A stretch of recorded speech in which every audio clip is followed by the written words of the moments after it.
N'oublie pas de t'abonner à la chaîne YouTube Togovi News.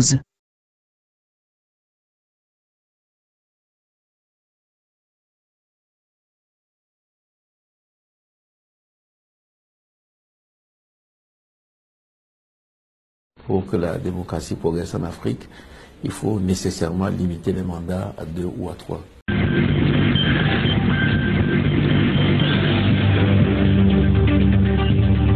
Madame, Monsieur, bonjour. Bonjour à tous. Nous sommes très heureux de vous retrouver ce matin sur la radio Taxi FM Lomé avec mes confrères Michel Tchadia, Sylvestre Béni, Jacques Diakouti et l'homme Tissobé. Nous reviendrons sur pas mal de sujets. Nous parlerons en politique ce matin avec les élections à venir. Dans un camp comme dans l'autre, on semble donner le ton.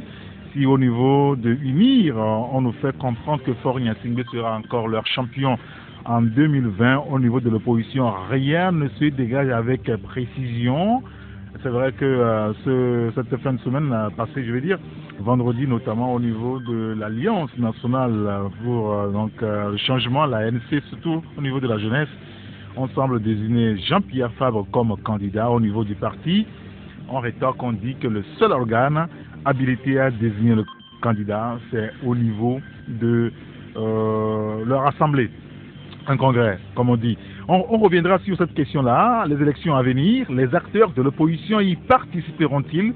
C'est notre interrogation. Et puis nous parlerons également de la société avec l'éducation, la technicité, la formation professionnelle. Comment remettre ce pays au travail. Avec mes confrères, nous reviendrons largement sur le sujet.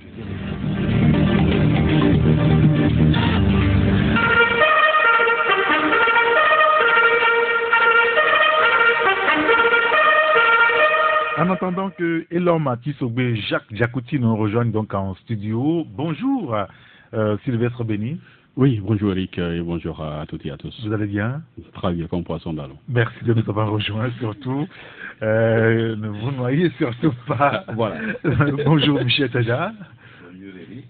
Bonjour aux auditrices et auditeurs de Taxi FM. Je veux savoir qu'on commence par cette question de sécurité dans la sous-région.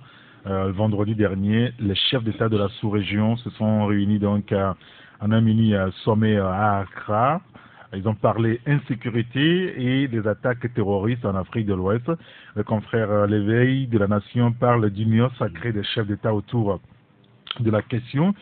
Est-ce qu'il faut franchement avoir peur de l'insécurité grandissant dans la sous-région, ou disons que nos forces de sécurité n'ont-ils pas la capacité ou n'ont-elles pas la capacité de pouvoir gérer tout ça? Oui, mais vous savez, le risque zéro n'existe pas. Ça c'est un fait. Mais vu l'ampleur, parce que je vais faire quand même un rapprochement entre le Togo et le Burkina Faso, avec tout ce qui s'est passé il y a quelques semaines, l'assassinat donc du père et salésien, c'est-à-dire ils ont traversé la frontière togolaise à peine 30 minutes qu'ils ont été attaqués par des djihadistes. Donc j'ai souvent l'habitude de dire qu'aujourd'hui, dans chaque État, dans tous les pays de l'Afrique, il y a toujours des cellules dormantes. Ça, c'est un fait qu'on ne peut jamais nier. Maintenant, que les chefs d'État, du moins celui donc du Ghana et du Togo, ont quand même pris le soin donc de dévancer les choses. Je crois que c'est quelque chose à saluer. Mais encore faudrait-il qu'au niveau donc du service des renseignements de ces pays-là, il faudrait quand même qu'on sente une certaine osmose entre eux, qu'on sente que l'échange d'informations. Voilà, parce que je crois que ça va beaucoup aider les États. Mais si on reste peut-être dans cette logique là où si on doit tout partager, ça risque encore de se retourner contre nous. Il y a certains États qui sont très avares, très avares en matière de renseignement. Surtout au niveau de l'Afrique, je crois que si on doit rester dans cette posture, ce sera très difficile parce que, au Togo, je l'ai souvent dit, nous ne sommes pas à l'abri. Maintenant, il faudrait quand même qu'on s'y prépare si éventuellement le Togo, on connaît quand même cette attaque djihadiste, il faudrait quand même qu'on puisse répondre valablement et promptement. Mais si on prend du moins le cliché actuel lorsque nous avons vu quand même les attaques et ces mafras-là qui ont sillonné à Sigam et au niveau donc de l'aéroport. Et les nôtres ne répondent pas efficacement comme du moins qu'on aurait voulu. C'est là où nous sommes. Oui, ça devient inquiétant parce que si deux malfrats qui sont à moto ont quand même abattu un cambiste et puis ont pu traverser la ville et sans être pris, si même deux malfrats ont pu attaquer l'aéroport de Lomé sans que ces deux-là n'ont pu être arrêtés, alors que j'ai souvent l'habitude de le dire, au niveau de l'aéroport, il y a la Bachas qui est à côté, il y a la gendarmerie qui est à côté.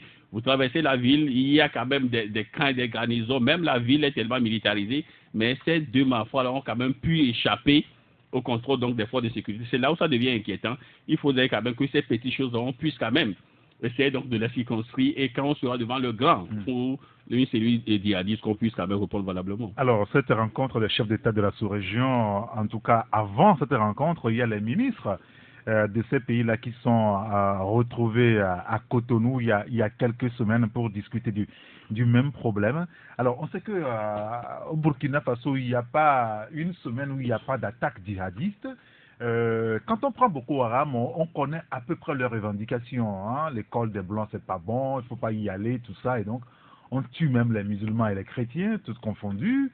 Voilà, la cellule même du djihadisme en Syrie et dans ces pays-là, on sait ce qu'ils réclament. Mais quand on vient au Burkina Faso, on ne connaît pas leurs revendications en clair et net. Et quand ces cellules vont, n'est-ce pas, se propager dans la sous-région, est-ce que ce n'est pas un véritable danger? Il va falloir se lever un peu plus tôt déjà, Michel. Oui, je pense que ce que les chefs d'État font déjà. Je pense avant même le mini-sommet sur la sécurité à Accra, il y avait eu déjà un sommet à Ouagadougou du G5 Sahel. Ces pays-là qui sont en train d'unir leurs forces avec l'aide de l'Union européenne, des États-Unis et autres pays pour essayer de combattre avec efficacité donc le terrorisme. Je pense, mon confrère le disait, il n'y a pas insécurité zéro dans aucun pays. Et par rapport à nos pays de la sous-région, vous savez que le Bénin, le Togo sont actuellement les pays, en tout cas, si nous prenons un peu à côté du Mali, du Burkina et du Nigeria où les foyers sont en ébullition, les deux pays sont relativement, on peut dire que ces pays-là sont pour le moment épargnés, mais cela ne peut pas donner les ailes aux chefs d'État de ces deux pays-là pour ne pas s'associer à la lutte contre les terroristes. C'est ce que Patrice Talon et Faure Gnassingbé sont en train de faire. C'est une bonne chose. Ils doivent, parce que aujourd'hui, c'est de constater que les cellules dormantes, elles sont partout. Et à tout moment, il suffit d'une situation et donc elles sont activées. Donc, il faut que les chefs d'État et surtout leur réseau de renseignement soient permanemment actifs. Parce que le djihadisme, c'est, on va dire, un ennemi inconnu. Et tous les stratégies militaires vous diront que quand vous combattez quelqu'un que vous ne connaissez pas, c'est beaucoup plus difficile. Et donc, les chefs d'État et leurs renseignements, leur appareil sécuritaire doivent être constamment sur leur qui-vive pour essayer de pouvoir décourager ces hors-la-loi là à tout moment. Vous savez, tu parlais tantôt du Burkina, tu disais que les djihadistes, quelles sont réellement leurs revendications? Je pense que nous tous, nous sommes en train de payer, tous ces pays-là de la sous-région, nous sommes en train de payer la chute du président Kadhafi. Et aujourd'hui, pour ce qui concerne le Burkina, c'est parce que l'ancien régime qui était là avait quand même une façon de traiter ces cellules-là qui auparavant étaient beaucoup plus actives au Mali et autres. Donc, pour essayer d'épargner le Burkina Faso. Depuis qu'ils ont perdu le pouvoir, bon, vous savez, les mallettes ne circulent plus comme avant, et donc vous savez, quand il n'y a pas l'argent, bon, tout va dans tous les sens. Et donc, ces cellules-là sont lâchées comme des chiens de garde, et bonjour les dégâts. C'est ce que nous constatons. C'est pourquoi, selon des informations, vous savez que le président Christian Kaboré n'est pas du tout content de son prédécesseur. Oui. Il accuserait de financer les attaques au Burkina, tout ça là. Parce que vous savez, ce qui tenait le système sécuritaire au Burkina, je veux parler des généraux Djendéré et Bassolé, ces gens-là sont derrière les fers. Et vous pensez que ça va... moi, je serais je serai du côté du pouvoir burkinabé qu'il faut gérer cette affaire-là avec tact. Parce que tous ceux-là qui sont c'est vrai, je ne dis pas que c'est des enfants de cœur qui sont actuellement en prison, mais quand vous êtes à un niveau élevé de l'État, vous gérez un pays, il y a des approches que vous devez initier, si tant est que ça peut permettre de stabiliser votre pays. C'est pourquoi je dis, lui aussi, il doit quand même, à tête reposée, voir qu'est-ce qu'il faut faire par rapport à tous ceux-là qui ont dirigé le Burkina, commencé par l'ancien président, et puis tous ces sécurocrates qui sont actuellement en prison, tout ça là, ils doivent revoir tout ça là, et puis bon, peut-être ça peut aider à décanter la situation, parce que selon les dernières nouvelles concernant l'assassinat du Salésien, du père Salésien, oui, c'est ça. Ici, vous savez, ça veut dire que les gens là ne sont pas très loin de se casser. Ben, s'ils ne sont pas encore chez nous, au Togo. Bon, non, même au nord du Togo. Voilà, s'ils ne sont pas encore au nord du Togo. Nous, et bon, s'ils ne sont pas dans les cellules dormantes. Voilà. Bonjour Jacques, merci de nous avoir rejoints. Merci Eric, bonjour aux auditeurs. Oui, vous voulez placer un mot d'abord avant de donner la parole à Jacques Sylvestre. Oui, en fait, moi je voulais revenir en fait sur la gouvernance de Blaise Compaoré. Vous savez, aujourd'hui, l'histoire enseigne que en fait, Blaise a beaucoup partisé avec les cellules djihadistes. Vous verrez que, et même après la chute de Kadhafi, il n'y a même pas eu d'attaque sur le territoire burkinabé, parce qu'il gérait les gens, et vous verrez que à chaque fois, lorsqu'il y a prise d'otage, c'est le général Gilbert Djendéré qui est souvent à l'alerte, c'est lui qui va même chercher les otages. Donc, quelque part, ils ont partisé avec les djihadistes. Ça veut dire, ça veut dire qu'il y a des mallettes qui circulaient, on entretenait les djihadistes. Vous pouvez aller commettre votre bêtise ailleurs, mais ne le faites pas ici. Maintenant que Blaise n'est plus au pouvoir, je crois que ces cellules-là sont contre du moins le pouvoir public, le pouvoir actuel. Donc, mais cela ne doit pas être également une excuse, le fait qu'on sait que les Bassolé, les Djendéré ont toujours entretenu, ont partisé avec les djihadistes. Et maintenant, lorsque certains faits leur sont reprochés, qui sont derrière le barreau, on ne peut pas peut-être au nom donc d'apaiser les djihadistes, les libérer. Je ne crois pas. Aujourd'hui, il faudrait quand même trouver d'autres formules. Non, je n'ai pas parlé de libération. J'ai dit quand vous gérez un État, il faut le faire avec tact. Il faut le faire avec tact. Il y a des approches que nous, les citoyens lambda, nous ne sommes pas au courant. Mais si ça peut participer à la stabilisation, à la stabilité du pays, je pense que tous les moyens sont bons. Je ne dis pas de libérer ces gens. Oui, c'est vrai. Je dis qu'il peut y avoir des approches. Si la stabilité passe par leur libération, donc on peut les libérer. En réalité, jusque-là, je ne l'ai pas dit. Que tu voulais quand même non. Ne me prêtez pas des intentions. Je ne l'ai pas dit. D'accord. Mais il peut être en prison, mais il peut être consulté. Est-ce que c'est mauvais ça? D'accord. Donc, celui qui est en prison, sa première motivation, en tout cas son objectif, c'est de sortir de la prison. Mais on peut le consulter par rapport à certaines questions. D'accord. Actuellement, ça ne se fait pas. Oui, bon. Oui, mais il faudrait quand même avoir on sait que lui, il est en liberté conditionnelle depuis un bon bout de temps. Bon, Djendéré est toujours en prison. C'est vrai que ce problème, cette question de sécurité dans la sous-région est assez délicate. Aujourd'hui, elle est gérée par les chefs d'État. Est-ce qu'on pourra trouver une solution, en tout cas intermédiaire, pour que les pays de la sous-région ne soient pas tous attaqués par ces djihadistes? Non, je crois que ce qu'il faut faire, il faut contenir la jeunesse. Parce qu'aujourd'hui... vous ramenez le problème sur notre plan. Oh, bien sûr. C'est-à-dire que si ces cellules s'éveillent par endroit, c'est parce que la jeunesse peut-être n'a pas quoi manger. Justement, les gens n'ont pas d'emploi. Et suivez un peu les reportages, ce qui se passe au Nord Mali. Quand vous prenez par exemple le Soudan, le nord également du Niger. au fait, c'est les désœuvrés. Les gens n'ont rien.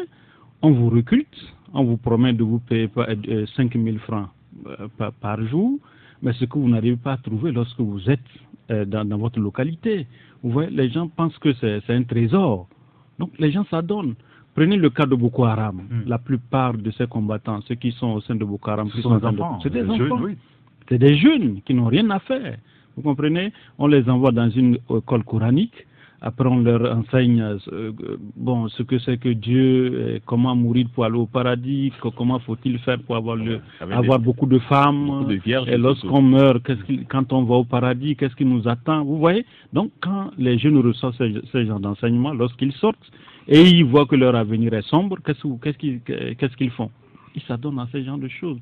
Moi, je crois qu'aujourd'hui, ce qui est important pour l'Union africaine, c'est d'essayer d'organiser ne serait-ce qu'un colloque, au niveau de ces régions. Il y a une réflexion globale sur le problème de la sécurité. Parce qu'aujourd'hui, quand on prend le Togo se retrouve avec, par exemple, le Ghana, se retrouve avec le Burkina, la Côte d'Ivoire.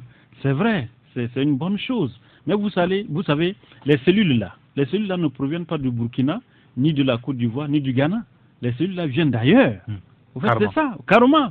Ça vient d'ailleurs. Et l'autre aspect également, il est important que ceux qui sont là, qui disent qu'ils sont en train d'aider l'Afrique à combattre ce terrorisme, il faut que ces gens-là aussi soient sincères. Parce que vous ne pouvez pas, par exemple, combattre le matin les djihadistes et la nuit, et quand il s'agit de transporter les minerais, transporter les biens, que ces mêmes djihadistes-là vous aident à transporter cela et à amener dans vos pays. Donc il y a également cet aspect. Donc il est important que ceux qui disent qu'ils sont à côté de nous, pour nous aider à combattre effectivement ce terrorisme, que ces personnes aussi soient sincères de ce qu'ils sont en train de faire. L'écrivain malien qui est décédé tout récemment, il a bien dit. Il a dit non, qu'aujourd'hui, si le Mali est en train de traverser des moments difficiles par rapport aux attaques, on sait que c'est parce qu'il y a un enjeu de pouvoir extraire les minerais du Mali, c'est ce qui cause ce problème. Donc je crois qu'aujourd'hui, Michel a parlé de la Libye, c'est vrai. Ceux qui ont détruit la Libye, on les connaît. Ils sont là, ils se promènent, on ne leur dit rien. Mais les petits poissons sont toujours arrêtés. Il a parlé également de Djibril Bassolé, de Gilbert Diengéré. On a vu le rôle que ces personnes ont joué. On avait dit entre-temps que Blaise Compaoré en Côte d'Ivoire, le Burkina ne serait jamais libre. Il faut qu'on soit sincère. Dès que Blaise Compaoré au Burkina, le Burkina ne sera jamais libre. Parce que le monsieur, il a un trésor de guerre, même s'il n'a plus des sources de revenus par rapport à ce qui se tramait avec les valises, mais il a fait des placements. Et on ne sait pas qui gère effectivement ces placements-là pour lui et comment les recrutements se font. Si aujourd'hui le président du Burkina a parlé de lui, il a raison. C'est parce qu'on a arrêté certains et ils ont parlé. Donc, l'essentiel aujourd'hui, si la Côte d'Ivoire veut effectivement aider le Burkina à combattre effectivement ce terrorisme, le Togo et le Ghana, il faut qu'ils fassent raisonner Blaise Compaoré et qu'ils disent à Blaise Compaoré d'arrêter. Il n'a qu'à rester tranquille. Ouais, il peut ne pas donner des injonctions, je veux dire, des instructions, des consignes, si vous voulez, à ces djihadistes, mais ils vont opérer parce que c'est le patron qui a été chassé du pouvoir. Oui. Alors, que Blaise Compaoré, supposons que c'est lui l'élément moteur, qu'il soit à Abidjan, à Yamoussoukro, j'en sais rien, ou qu'il vive au Koweït ou en Arabie Saoudite, si les djihadistes veulent opérer, ils vont opérer. Mais il y a les mots de passe, c'est ce que vous oubliez.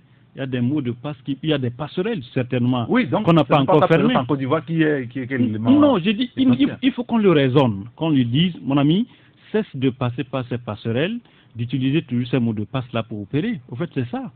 Parce qu'aujourd'hui, le contrôle de nos appareils, que ce soit le téléphone et autres, on peut le faire. Oui, ça peut se faire. Et moi je dis que si le président du Burkina Faso a avancé que Blaise est derrière, c'est qu'il a des informations. Certainement, il ne veut pas exposer certaines de ces informations-là sur les médias.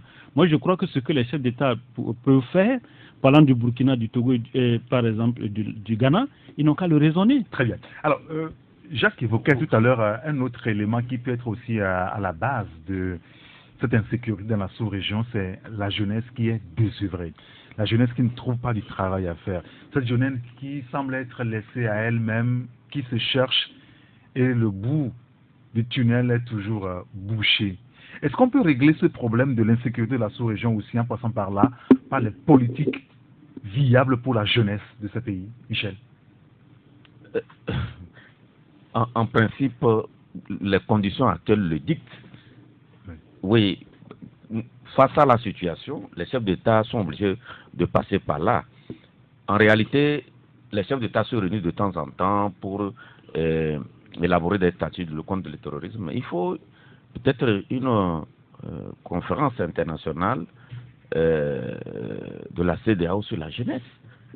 Il faut que les chefs d'État, dans tous les pays, c'est vrai, il y a des politiques élaborées à l'endroit de la jeunesse pour essayer d'aider la jeunesse, mais je pense qu'il doit avoir aujourd'hui une approche beaucoup plus régionale.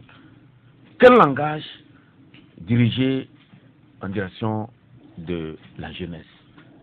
Comment rassurer la jeunesse?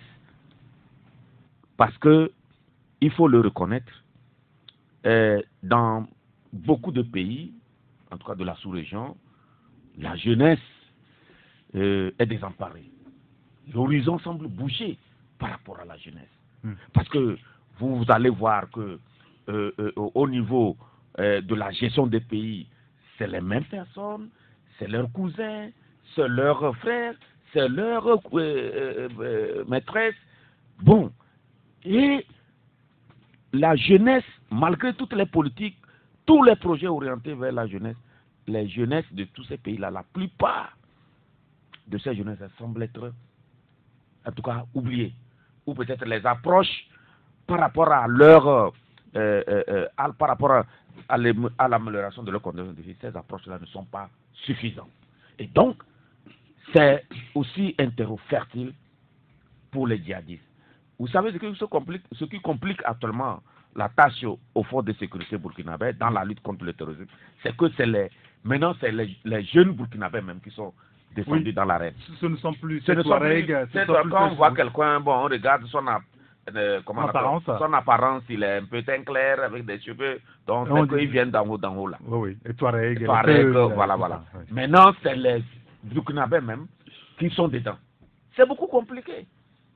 Et ils opèrent même avec les uniformes des forces armées burkinabées. Ça veut dire qu'il y en a plusieurs qui ont quand même déserté les forces armées burkinabées. Voilà. À la Révolution. À la Révolution. On a même dissous même un corps. C'est pourquoi les révolutions, dans tous les pays, sous tous les cieux, les révolutions ont toujours leur envers. C'est comme ça. Ce n'est pas bon la révolution. C'est vrai, Henri Bergson disait que l'évolution et la révolution sont les mêmes. Parce qu'il dit que l'évolution, c'est une révolution qui n'en a pas l'air, je le cite. Mais attention, dans toutes les révolutions, c'est pourquoi aujourd'hui, vous voyez les présidents ghanéens, ils sont comme actuellement à la retraite. Quand il y a une situation, ils se concertent. Dans beaucoup de pays, c'est très beau. Dans tous les pays, et dans presque beaucoup de pays en Afrique, ici, en tout cas, de l'Ouest, c'est rare de vivre des situations comme ça. C'est pourquoi chasser les présidents, ceux qui ont dans leur agenda de chasser les présidents, je trouve que ce n'est pas une mot. Vous les chassez, mais ils ont des partisans, ils ne vont pas vous laisser. Mais vous ne pouvez pas savoir ce que Christian Kaboré endure aujourd'hui. Oui. Les gens ne souhaitent pas être à sa place. On sait qu'il y a un conflit entre talents. Pour revenir à ta question, j'insiste qu'il faut convoquer une... Je serai à la place des gouvernants qu'il doit y avoir une conférence internationale de la CEDEAO sur la jeunesse. Quel langage par rapport à la... Parce que finalement, vous voyez, vous prenez les 15 pays de la CEDEAO, vous voyez les rares îlots où on n'a pas encore vu l'action des djihadistes, ces îlots sont rares. Donc, il faut comprendre que c'est l'occasion d'agir dans le mouvement d'ensemble, comme les chefs d'État le font. Mais il faut le faire en emportant avec eux la jeunesse. Sinon, leur lutte va être un peu compliquée. Il y a un auditeur qui nous dit que dans une région où il y a la mafia, c'est toujours comme ça. Alors, vous pouvez aussi participer au débat, nous envoyer des messages SMS ou WhatsApp sur le 90 111 49 62. Bonjour Elo Matisogwe. Bonjour Eric et toutes mes excuses pour le retard. Alors, dans cette lutte contre le terrorisme et l'insécurité, est-ce qu'il faudra mettre la jeunesse au centre pour pouvoir mener à bien ce combat? Non, je pense qu'aujourd'hui en Afrique et dans le monde, c'est la jeunesse qui constitue la partie la plus importante de la population. La démographie, quand vous l'étudiez, vous constatez que la jeunesse est un potentiel inexploité pour le moment par nos dirigeants africains, mais en Europe, on voit comment ça va très très vite.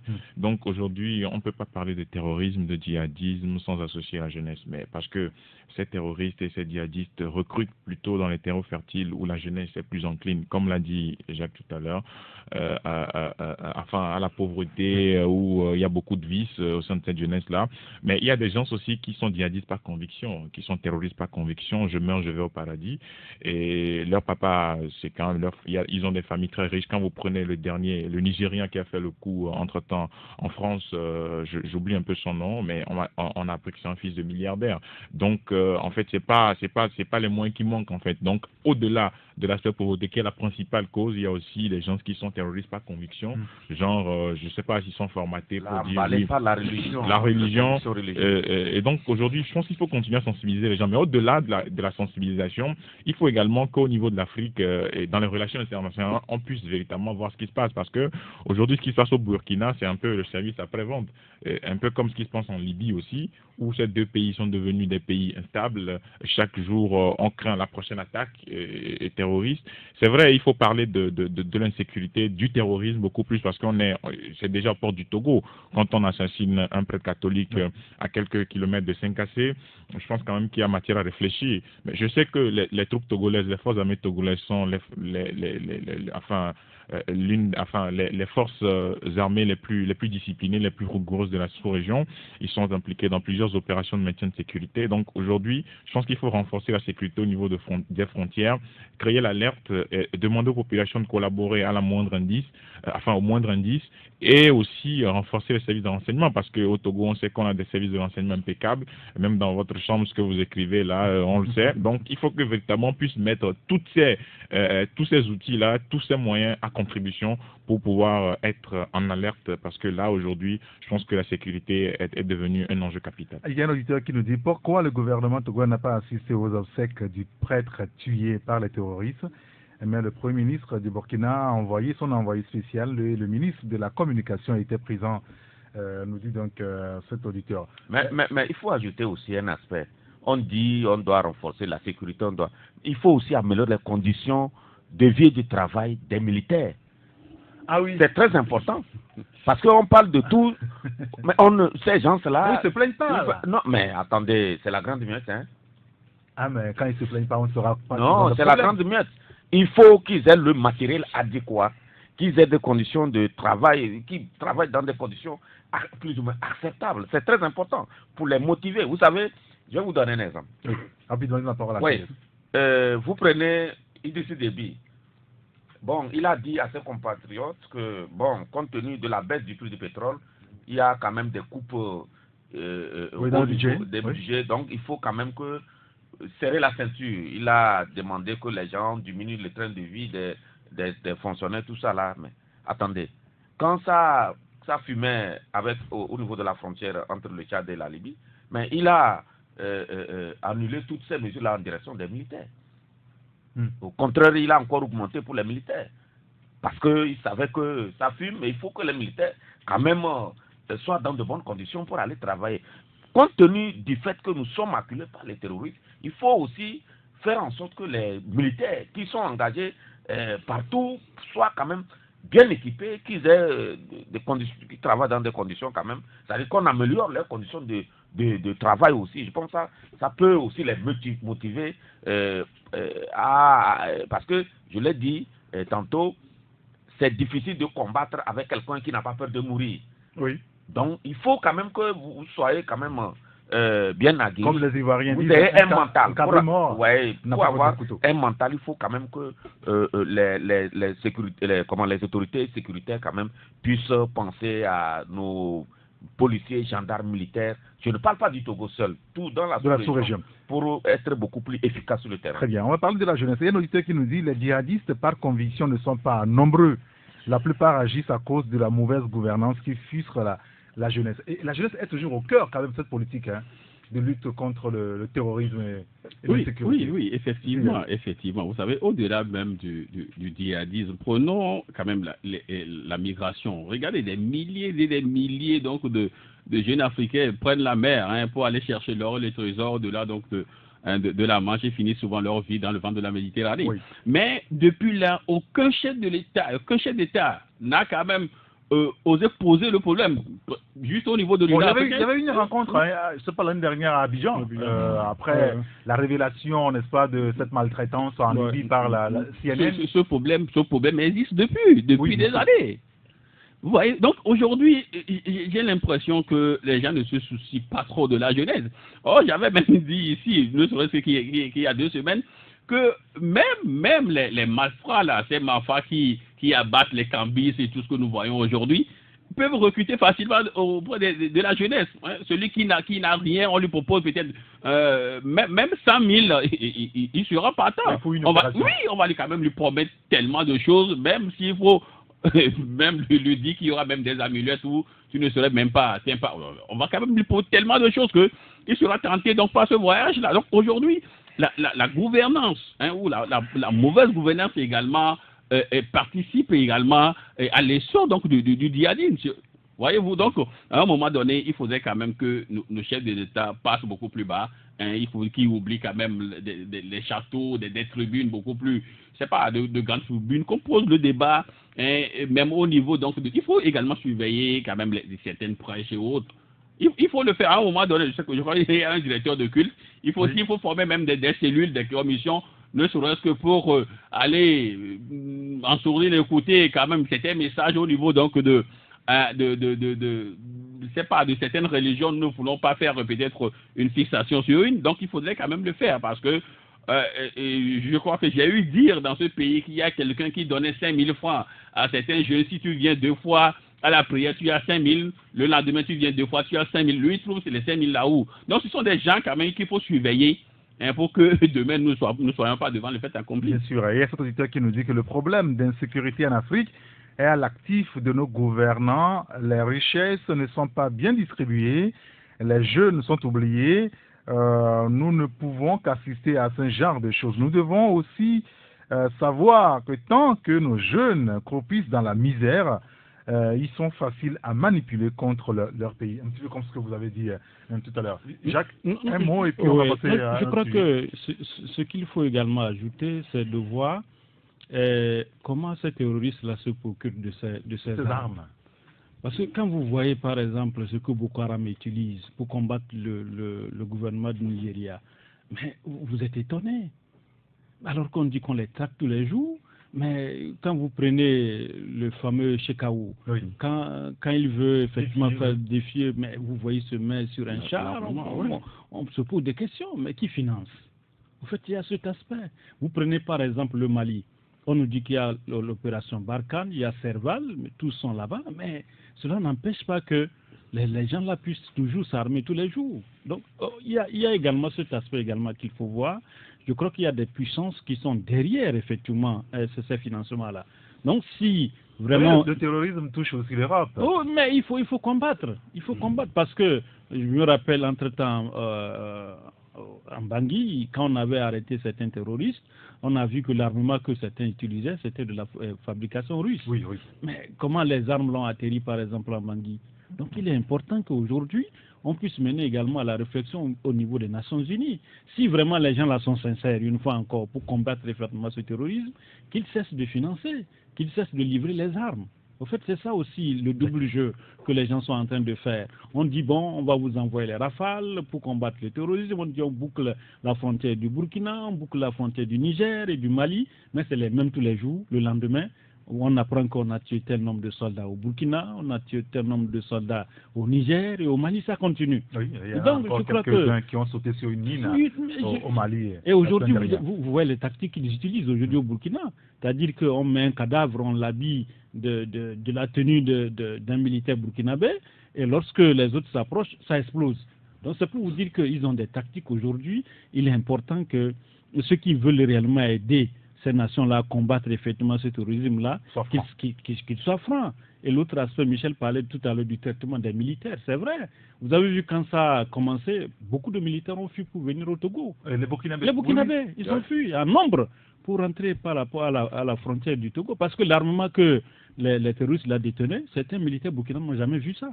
Ouais, donc il est important aujourd'hui, si vraiment les gens veulent combattre ce terrorisme, qu'ils soient sincères dans le financement. D'accord, très bien. Il faut qu'on fasse, il faut qu'on arrive à nous mettre la différence entre les rebelles et les terroristes. Parce qu'aujourd'hui, dans certains pays, il y a des rebelles. Oui. Au Tchad, par exemple. Voilà. Maintenant, certains États utilisent le terme terroristes pour neutraliser leur contestation. Il faut quand même que... Au Tchad.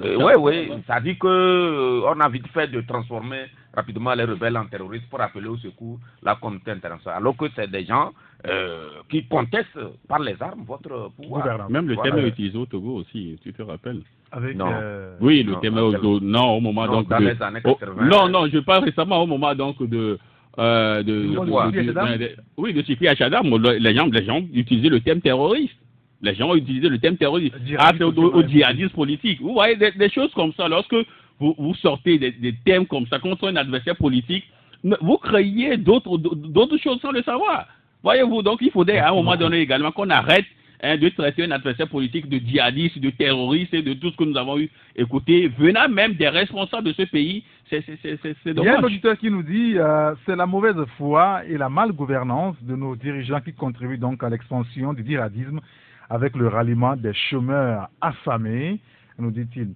Je suis d'accord avec Jacques. J'ai l'impression que les Européens organisent tout cela pour venir piller nos ressources en venant donc en mission, nous dit cet auditeur. Je pose la question de savoir si le terrorisme, c'est la nouvelle stratégie de domination des impérialistes. Nous ne fabriquons pas des armes, nous dit cet auditeur. Il y a un autre qui nous dit, quand vous dites que les forces togolaises sont les plus disciplinées de la sous-région, dites-moi comment se fait-il que les simples bandits non entraînés qui braquent en pleine journée et sur les boulevards ne sont jamais inquiétés. Ne racontez pas n'importe quoi, dit l'auditeur. Ils sont bons pour arrêter les émigrants, les vendeurs d'essence, les manifestants, et puis c'est fini, conclut-il. Ce qui se passe au Burkina est le fruit de la duplicité de l'ancien président et ses bureaucrates. À chaque prise d'otage, les terroristes demandaient 1 million d'euros. Blaise Compaoré, à son tour, réclamait 3 millions à l'État européen concerné. C'est très juteux. Ouaga 2000 était leur maison. Aujourd'hui, leurs collaborateurs sont en prison et les affaires ne marchent plus. Vous voulez qu'ils fassent quoi quand on sait très bien que ce sont des jeunes sans lendemain meilleur? Se demande donc notre auditeur. Et puis ce message qui nous dit, pourquoi les gouvernants se réunissent par rapport au terrorisme au lieu de se pencher sur l'amélioration des conditions de vie de la jeunesse pour combattre en grande partie le terrorisme, se demande l'auditeur. Et puis ce dernier message qui nous dit, et en France et en Belgique, c'est la malgouvernance? Non, c'est une idéologie, dit cet auditeur. Et ce dernier message qui nous dit, l'insécurité dans la sous-région est la cause de la pauvreté, la misère et l'incapacité de nos chefs d'État de nous garantir les emplois. Voilà, merci donc à vous pour avoir partagé votre approche, votre point de vue sur ce sujet de l'insécurité du terrorisme. Et je voudrais, puisqu'on parlait de la jeunesse également, qui occupe une place importante dans cette affaire-là, je voulais qu'on parle de l'éducation et de la société avec la technicité et la formation professionnelle. Les jeunes qui sont désœuvrés, les jeunes qui ne trouvent pas du travail à faire, il y en a qui ont été à l'école, enfin, comme on dit chez nous dans le quartier, il y en a qui ont étudié, il y en a qui ont eu des diplômes, mais qui ne trouvent pas à faire. Comment est-ce qu'il faut remettre tout ce pays-là au travail aujourd'hui? Je vais commencer par vous, Elon. Non, je crois que c'est un problème fondamental. Ça rejoint quelque part le souci du chômage dont on a débattu entre-temps ici. Non, je pense qu'avec des politiques d'entrepreneuriat forts, forte plutôt, et ensuite la promotion de l'accès au crédit, on peut essayer d'absorber une partie de la jeunesse. Vous savez, aujourd'hui, il y a beaucoup de jeunes qui se débrouillent, qui font quelque chose, qui essayent de monter des structures, mais en réalité, il n'y a pas d'accompagnement derrière. Quand je parle d'accompagnement, c'est quoi? C'est l'accès au crédit. Aujourd'hui, dans les institutions de microfinance, dans les banques, quand vous demandez juste un petit crédit, on vous fait tourner. Il y a beaucoup de choses qu'on vous demande, si bien que vous abandonnez. Vous-même, vous ne pouvez plus faire l'activité.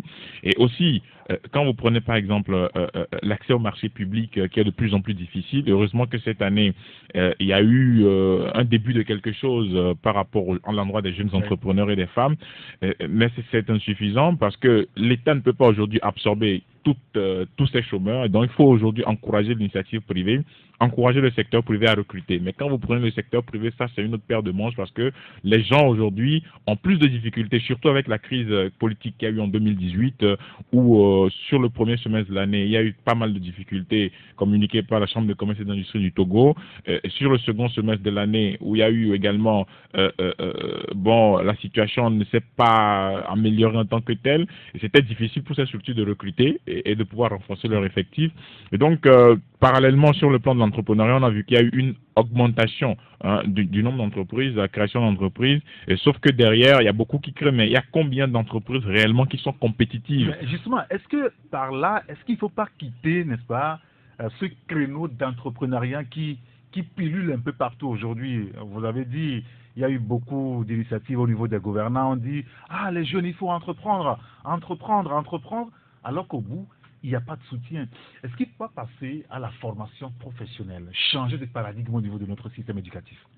Oui, il faut le faire aussi. Je pense qu'il faut le faire. Moi, j'ai toujours dit que, en termes d'abord d'enseignement primaire et secondaire, il faut aller vers ce qu'on appelle la réforme de l'enseignement parce que la dernière réforme date de 1975 et on en continue de circuler ou de travailler avec les mêmes curricula, ce qui pose un problème majeur. Maintenant, sur le plan de l'enseignement technique et professionnel également, il y a beaucoup de choses à revoir de ce côté, d'autant plus que le marché aujourd'hui est diversifié en termes d'emploi. Et les demandeurs d'emploi n'ont pas forcément les profils que demandent les entreprises. Les entreprises aujourd'hui vont vers des profils beaucoup plus techniques. Aujourd'hui, je donne par exemple un cas. Quand vous allez dans les structures, aujourd'hui, le marché de l'emploi a besoin des personnes qui ont fait des formations en politique QHSE, ce qu'on appelle la qualité, hygiène, sécurité, environnement.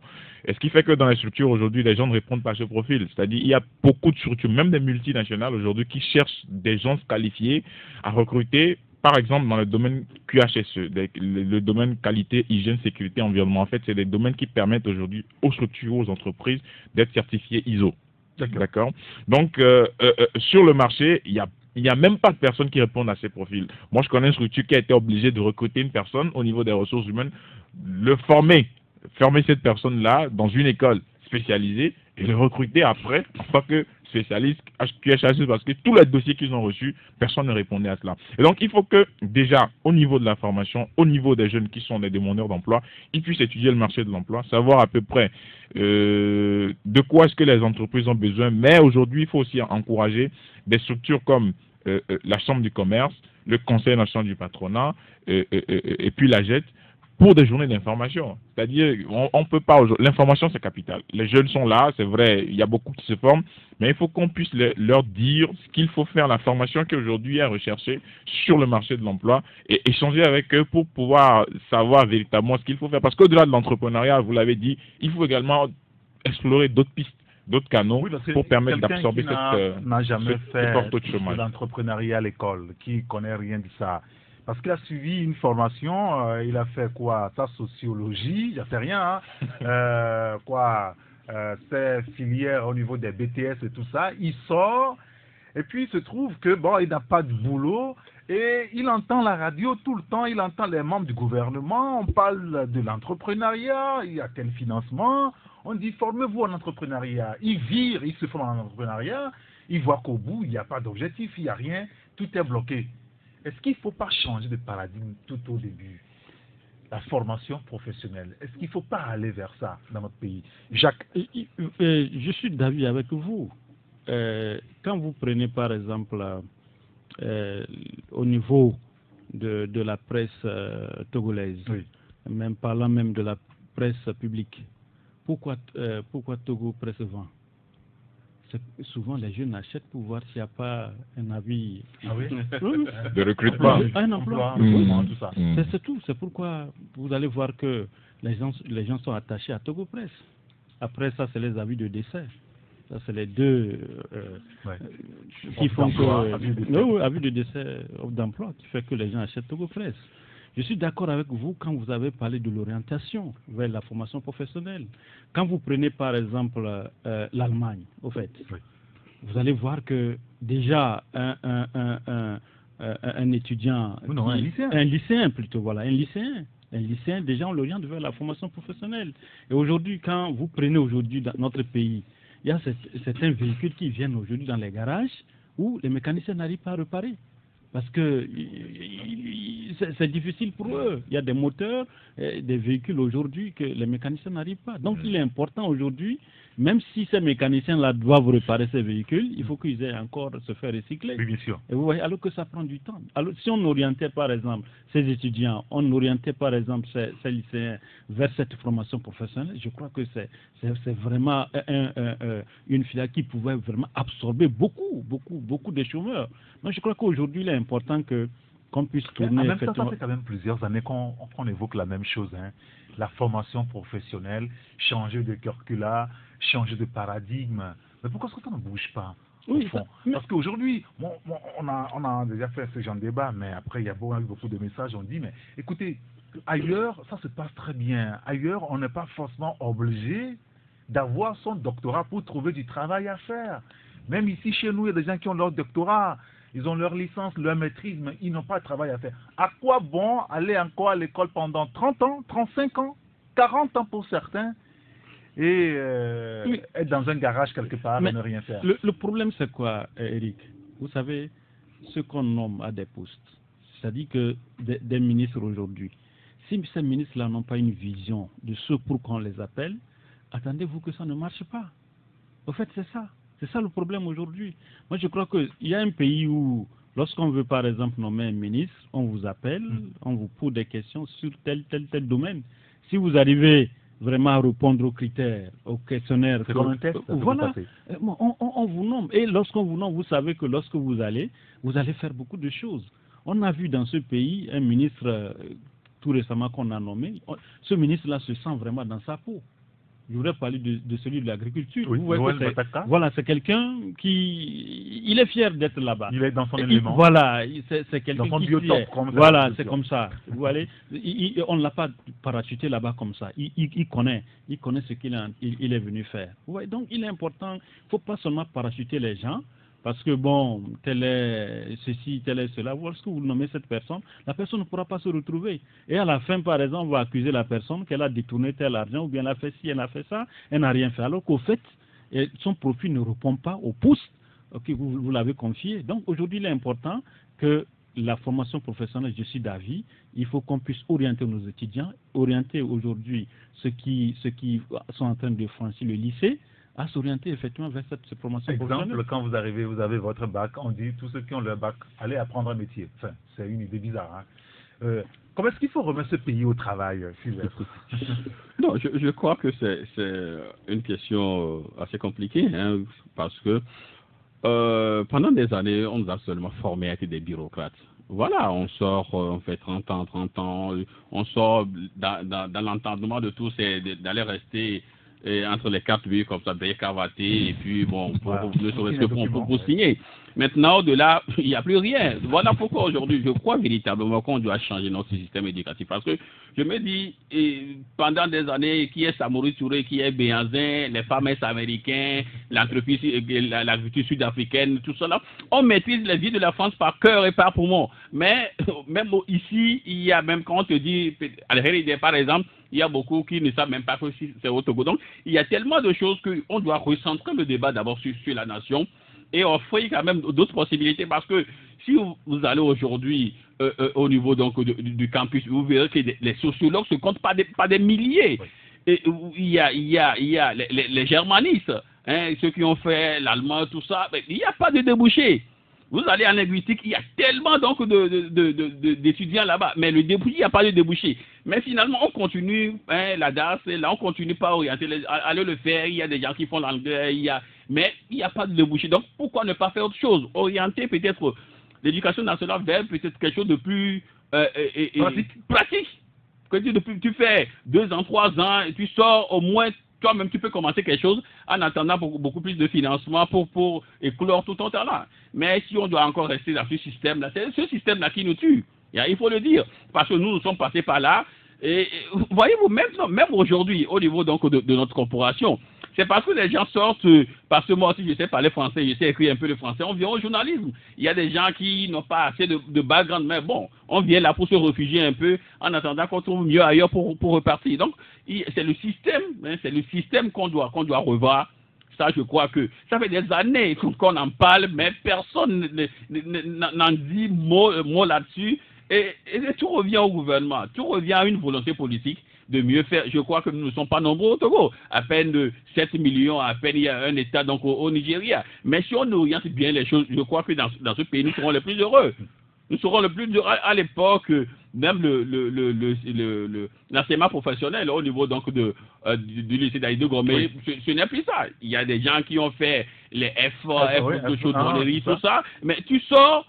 Au moins, tu peux faire quelque chose. Aujourd'hui, c'est le génie civil, parce que le Togo, c'est un pays à reconstruire. Il y a routes, tout cela à faire. Donc, il faut orienter les gens peut-être vers des filières comme la chaudronnerie. Même, on doit tellement mourir dans un système français où on passe seulement à veste, cravate, tout ça pour aller signer des papiers. À un moment donné, il faudrait qu'on reconnaisse que nous avons quand même passé cette étape-là. Il n'y a plus rien devant. Donc, créer, oui, c'est vrai, il faudrait quand même qu'on le dise, créer donc d'autres choses pour que demain, on ne puisse pas peut-être avoir 2000 personnes, alors qu'on veut seulement 300 pour ce que nous avons vu la dernière fois pour l'enseignement. Bien sûr. Michel, c'est bien. Non, je pense que les confrères ont tout dit. C'est la manière dont nous avons été gouvernés jusqu'à en tout cas jusqu'en 2000, jusque dans les années 2000, tout ça là où il faut fréquenter, vraiment revenir militer dans les partis politiques et bon, trouver son compte, être quelque part. C'est facile comme ça. Ouais, c'est ce que on ne nous a pas vite dit que, en tout cas, c'est à mon avis, que depuis le groupe mère, vous pouvez vous préparer à trouver votre chemin. Si vous savez bien tisser les paniers, commencez à le faire. Et on peut orienter les gens jusqu'à... Quelqu'un dit son travail, c'est de tisser les paniers. Et tisser bien les nattes, tu gagnes ta vie. On nous a pas appris ça pendant des années. Mais aujourd'hui, avec l'avènement de Forny Assingbe, je pense que avec l'entrepreneuriat qui a été mis en avant, tout ça là, je pense aujourd'hui que nous sommes déjà au milieu de la rivière. Qu'est-ce qu'il faut faire? En tout cas, c'est de procéder à la refondation de l'éducation. Très bien. Nous allons continuer le débat là tout à l'heure. Michel, vous restez là-dessus. On va marquer une pause publicitaire et on se retrouve pour la suite.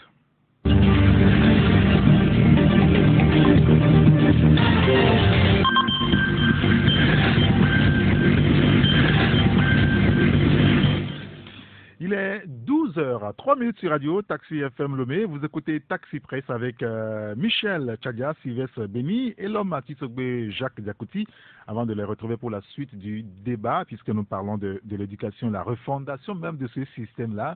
Nous sommes en liaison avec la rédaction de Taxi FM et c'est avec Amen Assignon. Amen, bonjour. Bonjour, irrigateur. Nous sommes toujours très heureux de vous avoir avec nous. Alors, vous êtes au programme pour Taxi Midi, 12h45. Quel est le contenu de votre journal? Au sommaire de Taxi Midi de ce lundi 25 février 2019, le contrôle citoyen de l'action publique, un rôle dévolu à la société civile pour la promotion de la gouvernance, une action que prône d'ailleurs la concertation nationale de la société civile du Togo. Pourquoi les filles tombent en syncope dans certaines écoles du Togo? Vous le savez, le phénomène fait couler beaucoup d'encre et de salive. Taxi FM a également mené son enquête, les résultats dans le dossier de la rédaction signé Hugues Atikbo. Et puis sport, on reviendra sur les conclusions du 3e congrès ordinaire de la FTF tenu ce week-end à Lomé. Merci beaucoup, Amen Assignon. On vous retrouvera pour le développement de tous ces titres dans un peu plus d'une quarantaine de minutes maintenant sur la radio Taxi FM Lomé. Retour en studio, nous parlons de l'éducation du système éducatif togolais. Alors, comment est-ce qu'il faut remettre ce pays au travail? Il y a un auditeur qui nous dit, pour moi, il n'est pas question d'avoir des diplômes, mais de savoir quoi faire. Prenons par exemple les Chinois sur le terrain. C'est ce que tu sais faire qu'on te demande. Une démonstration, en fait. Il faut que l'Afrique réforme son programme éducatif en nous professionnalisant. Un petit peu comme ce que vous dites qu'il va falloir faire de la refondation même de notre système éducatif. C'est très important. Oui. Nous avons, il y a quelques années, assisté à la refondation de l'armée. Il faut une refondation de l'éducation au Togo. Sinon, là où nous sommes, dans 20-30 ans, le Togo, même les signes ont commencé. Vous voyez, aujourd'hui, après le bac, sur 100 élèves qui ont eu le bac, vous allez voir peut-être 50 vont aller dans les écoles de BTS. Oui. Et si nous prenons que la moyenne d'âge en allant, en franchissant le bac, c'est 18 ans. Donc, après 2 ans, ils ont leur BTS, ils sont au chômage. Donc, 20 ans, on est au chômage. Ça va poser un problème à long terme parce que les 50 qui restent, qui sont allés peut-être dans les universités, le système LMD les bloque, ce qui fait qu'au bout de 4 ans, peut-être à peine une dizaine ont franchi la licence. Pour enseigner au Togo, ça veut dire que quand vous partez de ce principe, pour trouver les enseignants, dans 20 ans, ça va être un problème. Oui. Je me rappelle qu'entre-temps, dans ce pays, on a cherché les professeurs de maths au collège, on a dû convertir que si tu as le bac, C, oui, tout ça là, pour aller enseigner les maths. Parce qu'à un moment donné, on cherchait les scientifiques pour enseigner au lycée. On n'en trouvait pas. Parce que pour avancer dans les études, c'était un peu compliqué. Vous voyez? Donc c'est un problème, c'est pourquoi je dis, il faut appeler à la refondation parce que ça va permettre, depuis le couple mère, d'orienter les gens par rapport à ce qu'ils savent faire, comme le disait tantôt notre auditeur. Ce qu'ils savent faire, ce dont vous êtes capable, oui, il faut qu'on en finisse avec cette façon de nous bourrer la tête, la vie des moussons, les États-Unis, ça a à faire avec quoi avec nous? Moi je me rappelle, quand j'étais en année de licence, même quand j'étais en 4e année, j'étais avec un confrère, un ami, maintenant il est aussi, il est à Radio Cara. Je lui dis, mais nous on faisait à notre les unités de travail. Je lui dis, cette matière par exemple, elle va nous procurer quoi dans notre vie? Mais ça dit qu'avec le recul, je dis, mais il y a des matières sur lesquelles, jusqu'à présent, mais je sens qu'il fallait. Mais il y a des matières, je dis, bon, tout ça là, et on paye des professeurs là. Ces professeurs étaient payés, mais ils nous disent, ce n'est pas. C'est-à-dire, l'État va en dire. Voilà, ce n'est pas normal. Il faut, dès le groupe mère, voir dans quelle mesure orienter chaque élève selon ce qu'il sait faire. Et c'est ça qui permet quand on dit en France Polytechnique, on n'amène pas n'importe qui. Ça veut dire quelque part, on a suivi certaines personnes, oui, des cracks, et mais ne soyez pas surpris que ces gens-là, à un moment donné, soient quand même des cerveaux pour leur pays. Il faut ça aussi pour nous. Orienter sur les gens, les histoires, ceux qui vraiment, je ne sais même pas où est-ce qu'on trouve ces programmes-là, on amène et on vraiment fatigue les gens comme ça. Oui, il faut que les pédagogues commencent à réfléchir pour arriver à une refondation de l'éducation. On sait qu'en Suisse, par exemple, ce sont les génies qui vont à l'université. Ça peut être une politique ici pour permettre au pays de se développer, permettre aux jeunes de travailler et de pouvoir aider le pays. Il y a un auditeur qui nous dit, moi personnellement, j'ai quitté le campus parce que un matin, je suis arrivé pour les innovations de nouvelles matières. On nous met sur la table, sur le tableau français, parler. On nous met sur le tableau français parler, français à écrire en département de géographie. Ça fait rire, mais c'est une réalité. Et ça fait partie de l'université. Je repose la question. Et alors, comment est-ce qu'il faut remettre ce pays au travail? Parce que pour qu'un pays se développe, il faut que les citoyens travaillent. Et il semble qu'au Togo, on ne travaille pas suffisamment. Bon, en réalité, je pense que les pouvoirs publics doivent avoir la solution également. Parce que, comme on l'a dit tout à l'heure, tout est une question de formation, d'orientation professionnelle et technique. Parce que, comme on l'a dit tout à l'heure, les préjugés qu'on a, les stéréotypes qu'on a, que bon, le meilleur emploi, c'est l'emploi qui consiste à rester au bureau cravaté, avec un costume, à signer des documents. Dans la tête de beaucoup de personnes avec le système francophone, c'est ça. Maintenant, dans le système anglophone, les gens travaillent, les gens, mais quand vous venez, on vous dit, mais qu'est-ce que tu sais faire? Je sais danser, bon, ok, commence à danser, on voit. Si tu danses bien, on te donne le boulot. C'est comme ça. C'est-à-dire que, bon, ici, on est habitué, on dit CV, on passe déjà 3 ans à étudier ton CV. On finit les 3 ans, après on vous dit un entretien, on fait l'entretien, on attend 5 ans pour avoir les résultats. Donc, en fait, en réalité, il faut commencer déjà au niveau de la formation technique, à préparer des personnes qui doivent aujourd'hui embrasser de nouvelles filières. Et Sylvestre a fait tout à l'heure, a donné tout à l'heure des exemples qui sont des exemples patents dans le domaine. Parce qu'il y a des gens aujourd'hui qui s'en sortent, mais qui ne sont pas en cravate, qui ne sont pas en costume, mais qui travaillent naturellement et qui ont un train de vie stable, qui quand même essaient de subvenir à leurs besoins. Donc, c'est une question également de formation, comme Michel l'a dit. Il faut qu'on arrête de nous bourrer les têtes, les oreilles avec les histoires de on va étudier le Japon, on va étudier les États-Unis, la tectonique des plaques, tout ça. Aujourd'hui, je pense qu'on doit réformer les curricula que nous avons. Le Bénin l'a fait, le Niger l'a fait, le Burkina l'a fait. Mais ici, on est là depuis 75. Les gens vont à l'école, on a les éléments venus du nord, les éléments venus de l'est. Et Nabiema Bonsafo, le roi de Tchokosi. Mais je pense qu'au niveau de l'éducation, il faut commencer à aller de l'avant. Il y a un auditeur, la dernière fois qu'on a évoqué ce thème, qui nous disait que lui travaille dans une institution bancaire et ceux qui viennent faire des prêts chez eux, parmi eux, plus de la moitié ont eu le CPD1. Mais quand ils viennent, s'ils prennent moins de crédit, c'est 2 milliards, quoi. Ils ont leur business, quoi. Ils n'ont pas le temps. Non, bien sûr, ça travaille, ça tourne. C'est clair. C'est clair. Moi, je me dis, vous savez, il faudrait à un moment donné qu'on arrive aussi à... En même temps, on n'est pas en train de dire à nos jeunes de ne pas aller à l'école. Non, aucunement. Il faut aller à l'école, mais essayer donc de voir tes potentialités. Je me dis, lorsque je vois que je suis pas très bien en mathématiques, est-ce que je me force parce qu'un ami a fait les maths et que demain, bon, la chance lui a souri, il est quelque part, que je vais faire comme lui et faire la mathématique. Alors, les mathématiques, alors je sais très bien que je ne peux pas y arriver. Vaut mieux faire autre chose. Voyez, aujourd'hui, beaucoup de jeunes étudiants ont fait le suivisme et aujourd'hui ils sont bloqués.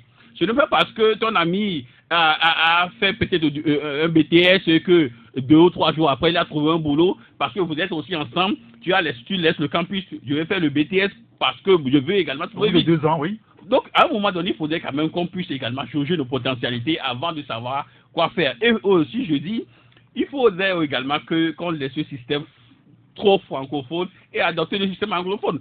Tu viens pour travailler, on te demande tu as quel diplôme. Ouais, moi, j'aurais préféré... C'est le système français. C'est le système français. Au niveau donc, du système anglophone, on te dit, qu'est-ce que tu sais faire? Qu'est-ce que tu sais faire? C'est pratique. C'est pratique. Qu'est-ce que tu sais faire? Mais ici, on dit, tu as quel diplôme? Déjà, le diplôme bloque déjà, c'est devenu... On a beaucoup qui ont des diplômes mais qui ne savent pas faire grand-chose. Voilà, je l'ai dit la dernière fois, quand on dit bonjour, il dit à vous autant, non, ça veut dire qu'il y a des problèmes. Voilà. Jacques, il y a un auditeur qui nous dit, sur cette histoire de l'emploi des jeunes, le gouvernement n'a pas de solution. L'entrepreneuriat, c'est une fausse solution. C'est notre système éducatif qu'il faut revoir. Et revoir notre politique démographique, le planning familial. Les jeunes de 14-15 ans ont déjà 1-2 enfants. Où allons-nous? S'interroge donc l'auditeur. Oui, Jacques. Je crois que ce qu'il faut faire par rapport au Togo, il faut aller à ce qu'on peut peut-être appeler un recensement par secteur, peut-être un recensement par région. C'est-à-dire, quand vous prenez par exemple la région des Savanes, que les gens nous sortent une cartographie pour dire dans cette région, qu'est-ce qu'on peut produire dans cette région et qu'est-ce que les jeunes peuvent faire pour s'en sortir. Lorsqu'on aura cette cartographie du Togo, voilà, il faut identifier. Dans chaque région, il y a une potentialité dans chaque région. On l'a toujours dit. Quand vous prenez par exemple Barkwasi, c'est une bastion où on produit beaucoup du blé. Mais quand vous allez là-bas, les gens ne font rien.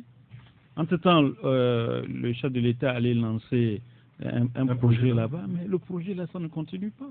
Parce qu'il n'y a pas les gens pour pouvoir travailler pour travailler sur ce projet. Vous prenez par exemple une partie de, je crois c'est après Mouépé ici, où on a le chef de l'État encore avait lancé un projet de la production d'ananas. Oui. Mais le projet là aussi, ça n'avance pas parce que j'ai l'impression que, je ne sais pas si c'est une main valide qu'on n'a pas trouvée ou bien c'est le financement, je ne sais pas. Ouais, donc, il faut qu'on nous sorte une cartographie dans chaque région, qu'on nous dise qu'est-ce que cette région-là peut produire. Prenez par exemple la région des savanes. Je donne l'exemple de Dapaon par exemple. Vous savez, c'est une région où, lorsque vous voulez produire par exemple la tomate ou l'oignon, c'est une région qui produit beaucoup d'oignons et de tomates. Mais tenez-vous bien, les oignons et les tomates là viennent d'où souvent, à part Dapaon? C'est le Burkina Faso. C'est le Burkina. Vous prenez par exemple l'axe de Todman. Il y a une partie où il y a une retenue souvent l'eau. Un jour, moi, je sortais avec un Burkinabé, il a vu cette partie-là, il a dit, mais M. Yakouti, ça c'est le Togo, qu'est-ce que vous faites ici? Vous comprenez? Mais lui, il était surpris qu'on ne puisse pas exploiter cette partie-là pour en faire quelque chose. Vous voyez? Lui, il était étonné qu'il puisse avoir une retenue d'eau à ce niveau, et que en pleine ville, et que les Togolais se plaignent qu'il n'y a pas du boulot. Vous voyez? Donc c'est pour vous dire, quelque part, il est important que si nous voulons absorber cette jeunesse, sortons ne serait-ce qu'une cartographie pour dire à cette jeunesse, voilà ce qu'il y a. Prenez par exemple le CRAD du Ghana. Moi j'ai fait un peu Côte d'Ivoire, je sais ce que c'est. Vous allez voir les petits, là chaque matin ils tiennent les tireurs de chaussures quand vous leur posez des questions. Mais attention, c'est des gens qui ont étudié, hein.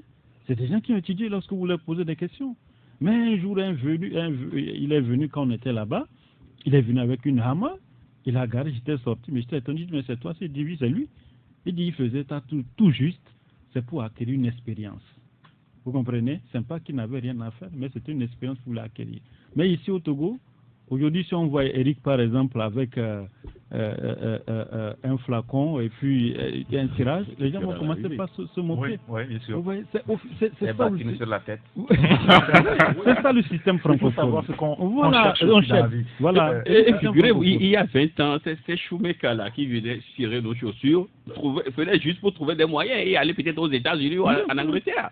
Voyez-vous, mais le Togolais, quand quelqu'un qui fait pratiquement le même boulot est devenu presque la risée de tout le monde. Voyez-vous, donc il faudrait aussi un retravaillement mental donc des Togolais. Et puis, lorsque le gouvernement aussi finance ces projets, il faudrait quand même qu'il y ait des financements. Lorsque le jeune voit que le père est agriculteur, on nous dit aller vers la terre, or il voit que son papa est déjà dans le domaine, mais ça ne prospère pas, il n'aura pas le courage d'aller là.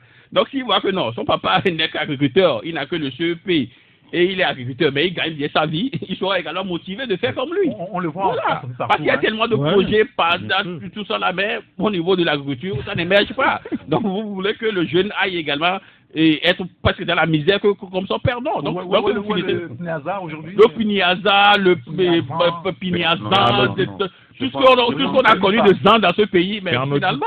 Non, Anodite aussi. Ouais, attention. Ces projets-là, il faut pas parler de ces projets ici parce que ces projets-là, les résultats vraiment, ou bien les objectifs pour lesquels ces projets-là n'ont pas été atteints en partie. Et ce n'est pas nous qui le disons, même les bailleurs. Je pense qu'avec le nouveau ministre de l'Agriculture, qui est débordant d'énergie et qui est comment l'appelle-t-on, quelqu'un qui s'y connaît et qui est un homme de terrain, on va voir si il y aura vraiment peut-être sinon comment le ministère de l'Agriculture a été géré jusqu'à la nomination du nouveau vraiment. Donc Agadali n'a pas été bon. Je voulais qu'on parle de la politique, mais quelques messages de l'auditeur. Un qui nous dit l'entrepreneuriat aujourd'hui a un sérieux problème. Va à Anéron. Tout un passage d'eau au niveau du pont de Zébé fermé par remblayage. Voilà ce qu'on enseigne à nos repreneurs. Un entrepreneur qui a bloqué un passage du lac, nous dit donc cet auditeur. Au Togo, dit un autre, les littéraires sont au-dessus des techniciens. Vous-même tirez la conclusion, nous dit-il. Je soutiens tout. Moi, j'ai une formation professionnelle et on était à peine 20 dans notre filière. Mais le problème de recrutement se pose si tu n'es pas politicien. Et souvenez-vous, c'est l'État même qui nous a formés pour le cycle supérieur. Et on rentre au concours, mais cela n'a pas empêché qu'on soit sans emploi. Nous dit donc cet auditeur, il y a plein de messages, on reviendra sur quelques-uns encore tout à l'heure lorsqu'on donnera la parole aux auditeurs. Je voudrais qu'on parle rapidement Mais je voulais ajouter quelque chose. Il est important qu'avec le nouveau ministre je crois que c'est la consommation. Oui, ADG, la promotion de la consommation locale. Voilà, il est important. Quand vous prenez aujourd'hui le Burkina Faso, mais vous êtes fiers de ce pays. Vous êtes fiers d'être burkinabé. Vous voyez le président même, lorsqu'il s'habille, vous êtes content. Vous êtes content. Et puis, quand vous allez au Burkina... Quoi, vous voulez dire que quand le Fogna Singé s'habille, vous n'êtes pas content? Non, je n'ai pas dit non. ça. Non, en fait, c'est une promotion de la consommation locale. Voilà. Je pense que Jacques dit est très important, mais sauf que c'est vrai de nous donner un ministère de la consommation. Il faut que, au niveau même de l'État, du gouvernement n'a qu'à donner cet exemple. Sinon, pendant longtemps, le riz de Kovier, combien d'autorités mangent ce riz-là? C'est les riz thaïlandais, tout ça là. L'eau. Mais en même temps, vous n'avez aucune preuve. Non. Qu'elle ne mange pas. Non, Eric, non. Ça se sait. Non. Je pense que si on nous a donné ce ministère, il faut que le gouvernement marque un point, en tout cas, prenne une décision choc pour marquer les esprits dans ce sens. Sinon, c'est bien de donner un ministère, mais ça va continuer. Parce que moi, j'ai toujours l'habitude de dire, j'ai l'habitude de dire que c'est à eux de nous donner le bon exemple. Pour dire que, bon, voilà, à partir d'aujourd'hui, voilà comment nous allons nous habiller, comment nous allons organiser. Nous avons des aliments bio ici. Justement. Voilà. Mais bon. Je place juste un mot pour donner la parole à Jacques. Au niveau de l'habillement, je crois véritablement qu'on doit également faire la différence. Vous voyez les Burkinabés, des ministres qui ont souvent le faso d'Anfani. Oui. Ici, quel est l'habillement que nous... Regardez au Ghana où des ministres sont souvent enquêtés. Mais au Togo, quelle est l'identité? Notre identité, c'est quoi? Même si c'est un problème, hein, si vous voulez parler d'identité. Oui. Non, parlons donc de... Alors qu'on est pionnier dans le domaine du pagne. Oui, on est pionnier. Il y a des voix qui s'affirment. Et ça date de l'époque. Nous sommes un pays de Nanambèze, mais peu de ministres portent même le pagne. Ils ont honte même de porter le pagne. Voyez-vous, ils viennent au terrain avec même en cravate sur le chaud soleil. Non, je suis désolé. Si on n'a pas les moyens de refuser la langue de l'ancien colonisateur, au moins nous avons cette possibilité de refuser sa tenue. Au moins ça.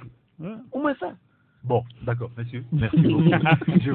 On va ouvrir ce débat-là une autre fois. Je voulais vous écouter sur la question politique. Vous savez, dans quelques mois, les élections locales seront les autorités. Vous savez qu'on n'a pas encore une date précise sur les locales, mais la présidentielle devrait avoir lieu dans un an, en mars ou février 2020. Alors, la question qui revient, vous savez, au niveau du secrétariat exécutif de UNIR, Fogna Singé devrait être leur champion. Au niveau de l'opposition, on n'a pas encore une idée fixe. Il y a eu quand même cette réunion de réflexion, si vous voulez, de la C14 la semaine dernière. On ne connaît pas encore les conclusions. On nous a promis une conférence de presse pour qu'on dévoile tout ça. Malgré cela, le confrère Liberté ce matin nous donne quelques pistes. Au niveau de la C14, on semble prêt pour aller au local à venir. En tant qu'il y ait une confirmation au niveau de la C14. Et en début de week-end, c'est les jeunes de l'ANC qui se sont signalés en désignant presque Jean-Pierre Fabre comme leur candidat pour la présidentielle à venir. Oui, le candidat naturel, bien entendu. Même si au niveau de la communication de l'ANC, on n'est pas tout à fait d'accord dans un groupe WhatsApp ce matin, Éric Dupuis a écrit ceci, je vais vous le lire. L'ANC n'a fait aucune déclaration en ce sens. À l'ANC, seul le Congrès est habilité à désigner les candidats. Donc les propos relatifs aux candidats naturels n'engagent pas l'ANC. Nos objectifs aujourd'hui, ce sont les réformes, a-t-il déclaré. Alors, quand on prend tout ça là, aujourd'hui, Michel Tchadia, qu'est-ce qu'on peut dire? L'opposition est-elle finalement prête pour aller aux élections à venir? Et si elle y va, quel commentaire peut-on faire? Non, quand on parle de l'opposition, elle est disparate. Tu parles de quelle opposition? La vraie. Pas de la coalition. Comment tu parles de la vraie? Je parle de la vraie, la C14. Non, il n'y a pas de fausse opposition. Non, on connaît. Je pense que l'opposition est plurielle. Et si tu veux parler de la C14, voilà, la vraie, qui est devenue C9, là, bon, on peut en parler. Je pense aujourd'hui, vous voyez l'embarras dans lequel depuis se trouve. C9. Oui, quand on va à une réunion, il y a des gens qui ne sont pas là, ils se sont absentés, c'est tout. Mais quand les absents là, c'était annoncé que nous ne serons pas là. Ce n'est pas sur le champ qu'on a constaté. Ça veut dire qu'il y a problème. Donc c'est une opposition d'abord qui est en train de se rechercher. Elle est désemparée. Donc on ne peut pas, aujourd'hui, vous voyez l'embarras dans lequel Éric Dupuis se trouve en démentant le fait que les jeunes de l'ANC disent que leur candidat notamment, j'ai écouté un audio ce matin où ils disaient c'est leur candidat, mais ils ne s'imposent pas à la coalition, tout ça là. Ça veut dire qu'il y a encore du tohu-bohu dans ce groupe-là où vraiment le 20 décembre les a déboussolés. Le 20 décembre vraiment a bouleversé tout au niveau de ceux-là qui se regroupaient, en tout cas qui se réclamaient de la C14. Donc aujourd'hui, heureusement que certaines voix s'élèvent dans ce groupe pour dire qu'ils pourront aller éventuellement au local. Oui, mais est-ce que ce ne sera pas en contradiction? Parce que le 20 décembre, il n'y a pas longtemps, non? Quand on a refait dans nos élections. Oui. Et 2 mois après, ou 3 mois après, ou 4 mois après, on va au local. Mais il y a actuellement des grincements. On n'est pas en train de manger de totem là. Oui, vous savez que dans ce groupe, il y a beaucoup de groupes. Et dans ces groupes, il y a un groupe qui menait en tout cas la locomotive. Et certains commencent à regretter le fait qu'ils ne soient pas allés à ces législatives-là. Et le taux se resserre autour d'eux. Je pense que leurs militants attendent beaucoup en tout cas, attendent beaucoup d'explications de la part de ces responsables-là, parce que quand vous voyez dans l'opinion comment les gens se prononcent par rapport au fait que la C14 n'est pas allée à ces élections, vous comprenez qu'il y a vraiment de l'amertume qui s'est installée dans les rangs de leurs militants. Et aujourd'hui, c'est ce poids-là qui ressemble sur les épaules qui les amène à changer le fusil d'épaule en disant que, bon, éventuellement, on pourra aller au local et tout. Mais attendons de voir. Comme ils parlent de réforme, je ne sais pas aujourd'hui comment ils peuvent organiser. Ceux qui doivent faire les réformes sont à l'Assemblée nationale. Et ceux-là même disent que c'est compliqué. La procédure parlementaire est très compliquée. On a écouté Jerry Tama. Oui, mais attends. Même bien avant cela, moi je ne veux pas encore faire un débat par rapport à ce qui se passe à l'Assemblée. Mais quand la C14 parle des réformes, que c'est leur pourquoi, comment ils vont faire leurs réformes? Puisqu'ils sont disqualifiés, ils sont hors jeu actuellement. Ceux qui doivent mener ces réformes à l'Assemblée nationale, même si c'est difficile, c'est leur job à eux actuellement. Mais maintenant, est-ce que c'est possible à ce groupe d'aller au local? Parce que c'est ça qui peut décrisper la situation en attendant la présidentielle de 2020. Très bien. Voilà. Sylvestre, il y a un auditeur déjà qui nous dit il n'y a pas d'opposition au Togo. Il faut que le peuple prenne sa responsabilité. On doit combattre la ANC au même titre que l'UNIR. On voit, n'est-ce pas, la colère au niveau des partisans de l'opposition, de l'amertume un petit peu aussi. Oui, je crois que il faut appréhender la sortie donc de ce militant de l'ANC, M. Dra, sur deux volets. D'abord, il y a quelques semaines, il y a le secrétaire exécutif de l'UNIR qui a annoncé Fonya Singbe, leur champion, le candidat. Maintenant, que du côté de l'opposition, si quelqu'un également annonce Fab comme candidat, je crois que le problème ne doit pas se poser. Mais, c'est là où j'aborde le deuxième volet, mais c'est le timing, le temps choisi qui, ma foi, n'est pas bon parce que, vous savez, il y a beaucoup qui ne sont pas allés peut-être au conclave à la journée de réflexion parce qu'ils auraient eu des a priori qu'on tenterait de les faire conduire dans un processus où on désignerait Jean-Pierre Farr comme candidat unique de l'opposition. Maintenant, si cet élément-là de l'ANC vient aujourd'hui dire au cours donc d'une réunion politique que Jean-Pierre Fabre est leur candidat. Pour les autres, ce serait peut-être dans l'esprit d'adouber Jean-Pierre Fabre. C'est pourquoi je dis que, en réalité, le fait qu'il a dit que Jean-Pierre Fabre est leur candidat ne se posait pas de problème, d'autant plus qu'au niveau de UNI, ils avaient également dit que Fonia Simba est leur champion.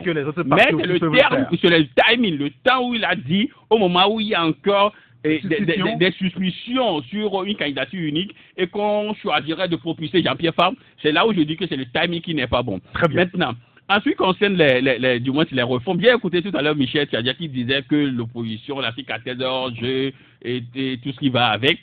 Vous savez, si on était dans un pays normal, c'est le pouvoir qui doit quand même engager les réformes et les faire. Je vous donne juste l'exemple du Ghana. À l'époque où Ronlis était au pouvoir, Ronlis n'a pas été sous pression de l'opposition, il a fait les réformes, il a été battu, il est parti.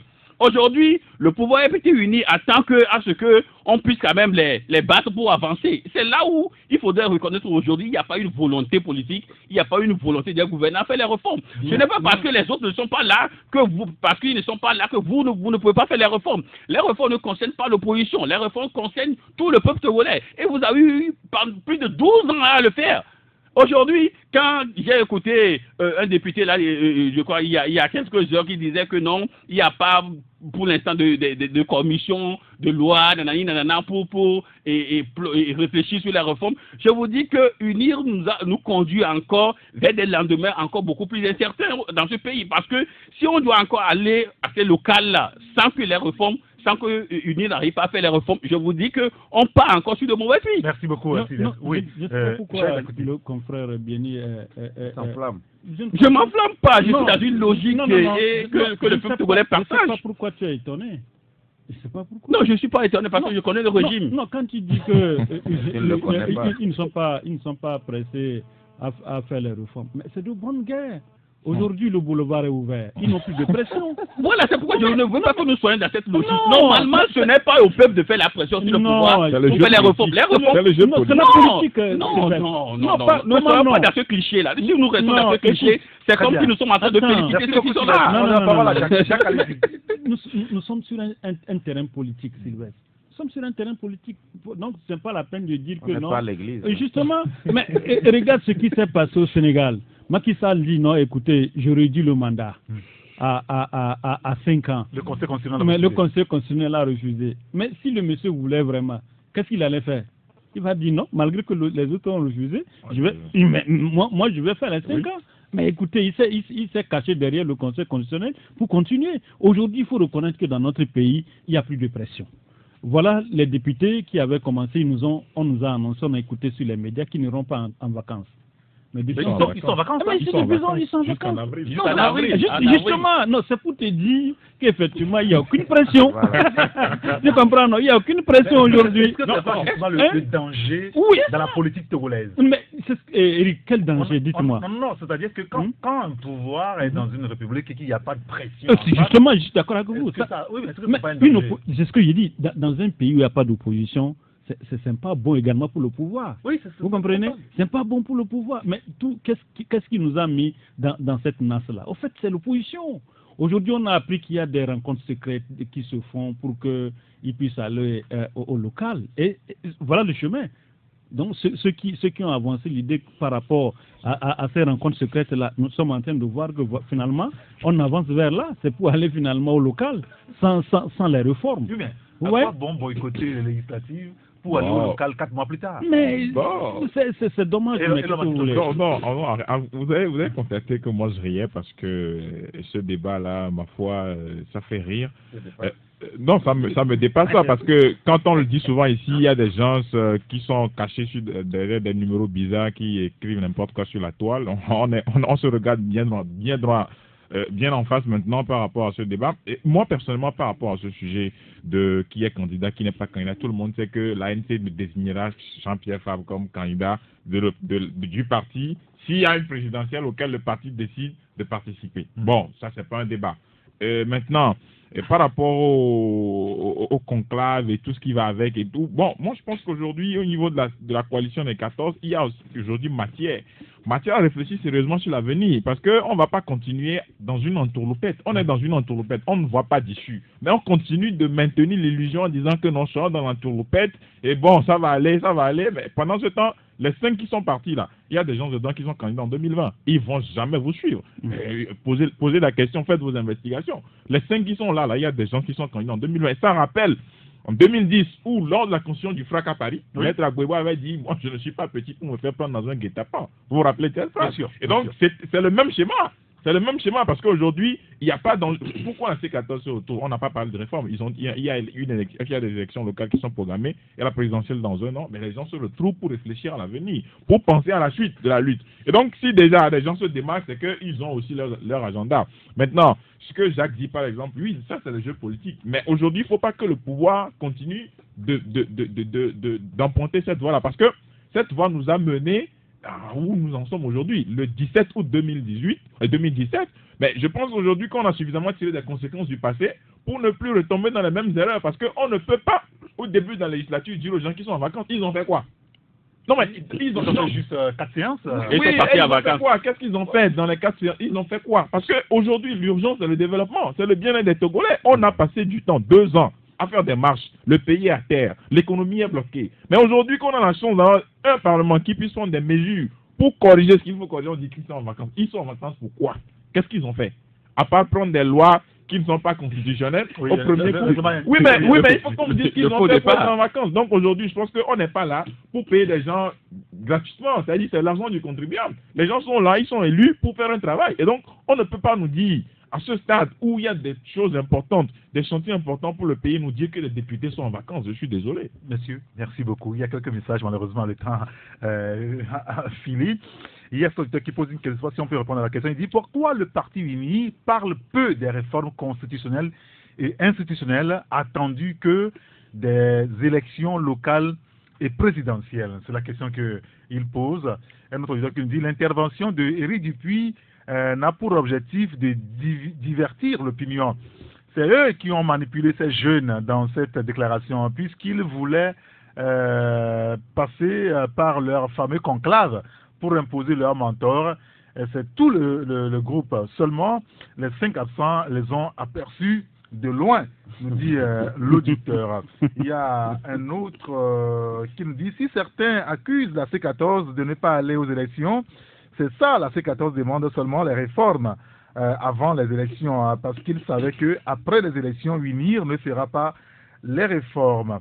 Un autre auditeur qui nous dit, je ne suis pas d'accord avec Jacques, vous avez raison, de ne pas être d'accord, je veux dire, le pouvoir doit faire les réformes s'il cherche l'intérêt du peuple.